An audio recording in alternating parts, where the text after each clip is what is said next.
When you're starting a small business, how do you integrate your business into your life plan? There's only 168 hours a week. And when you back out work, sleep time, meal time, commuting, and your other activities of daily living like laundry, bathing, and personal business, there aren't many hours left. The term work-life balance has a really nice ring to it. But the sound is a lot sweeter than the reality because a lot of business owners, they need to put the time into the business, especially in the early days. But what I've learned is a few tools, a few tricks maybe, that are going to help you kind of carve out some things for your life that's going to kind of make going to work a little bit more fun every day.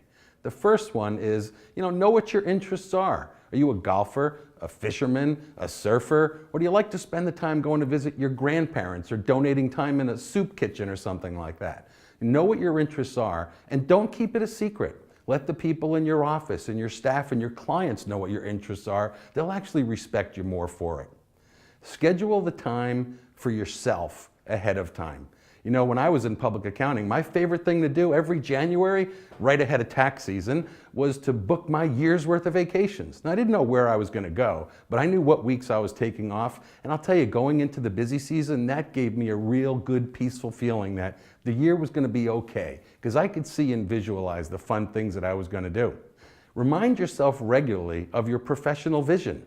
It's easy to lose track when you're dealing with the day-to-day minutia of running a business, so remind yourself. And many people, that's why when you walk in a lot of companies, you'll see the vision statement, you'll see pictures of things that they aspire to be. Do that for yourselves. Plan financially. Now, it's nice to say, I want to grow. Well, what does grow mean? Does grow mean you want bigger sales, bigger profits, more people, a succession plan? So understand what your end game is and what you're really trying to do.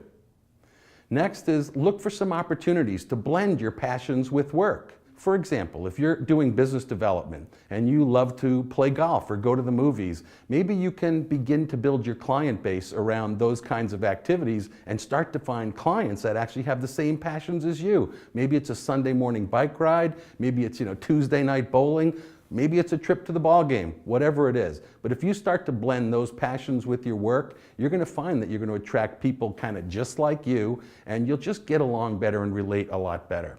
And the last part is pick nice clients. Pick people you like to be with. I know in public accounting, there were days I went home and I hated my job. Then there were days I went home and couldn't believe how fast the day flew by. And I figured out the common denominator was who I was working with that day. So if I was working with my favorite clients, people I loved, that had a lot in common with, the day flew and I couldn't wait to get back to it. But if I was working with those clients that are, not that nice, not that complimentary, it was tough. So if you keep these 6 things in mind as you're going to work every single day, it's going to make your time a lot more fun and a lot more profitable in the long run.